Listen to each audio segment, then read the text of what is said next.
Good morning, students. Today we will revise Chapter 9, The Living Organisms and Their Surroundings.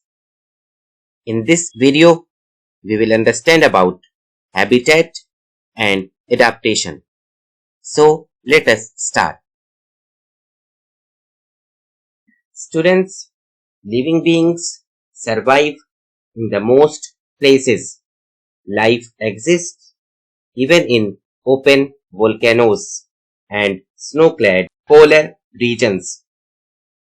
Students, the surroundings where an organism lives is called its habitat. Students, every habitat is a home for a certain living being. Students, the habitat includes both living and non-living components. There is a constant interaction between these two components. Students, the life of an organism is affected by both of these components. Everything surrounding and affecting an organism forms its environment. Students, now let us study about habitat. Students, the surroundings where an organism lives is called its habitat, means a place to live. The habitat is a part of the total environment of the region. The organisms depend for their food, shelter, air, water and other needs on their habitat.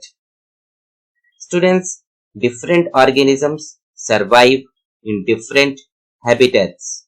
For example, a camel lives in a desert while a fish lives in water.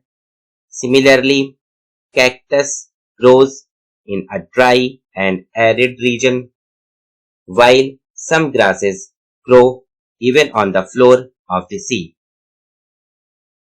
Students, the main habitats are terrestrial or land habitat, such as mountain, forest, desert, and aquatic or water habitat that includes sea, lake, river, pond. Students, the organisms such as humans, tiger, trees, etc. that live on land are said to live in terrestrial habitat. And students, the organisms such as fish, whales, etc. that live and breathe in water are said to live in aquatic habitat. Students, plants and animals have different features that help them to survive in their own habitat. Students, a habitat comprises biotic components and abiotic components. Students, now let us study about biotic components. Students, all living beings such as humans, animals, plants, and microorganisms are called the biotic component of the habitat. Biotic components are also called living components. Abiotic components. Students, all non-living things such as soil, water bodies, atmosphere, and other factors such as sunlight, temperature, rainfall, wind speed, etc. are called abiotic components. Students, abiotic components are also called non-living components. Students, there is a constant interaction between the biotic and abiotic component. For example, plants need air, water and sunlight to make their food. They also need soil to grow. Animals depend on plants directly or indirectly to get their food. Thus, both biotic and abiotic components are important for all organisms. Students, now let us understand about adaptation. Students, we have studied that adaptation is the tendency of an organism to develop certain features which improve the chances of its survival in the habitat in which it lives. Students, it takes thousands of years for a living being to adapt to its environment.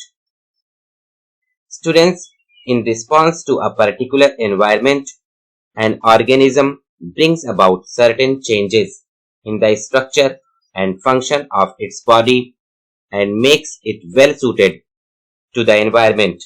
For example, camel and desert rat are well adapted to the desert habitat and not to the water.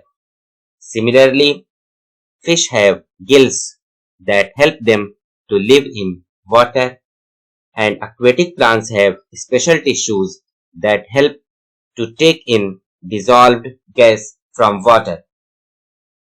Students, now let us revise what we have learned today by solving some questions.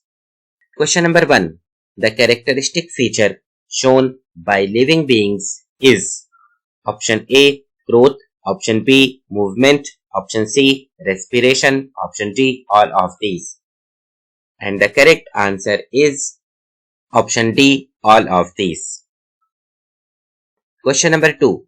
A biotic component of a habitat is option A, soil, option B, air, option C, water, option D, all of these. And the correct answer is option D, all of these. Practice makes perfect. Students, these are some homework questions that you need to solve at home. I hope that you will answer these questions correctly. Thank you.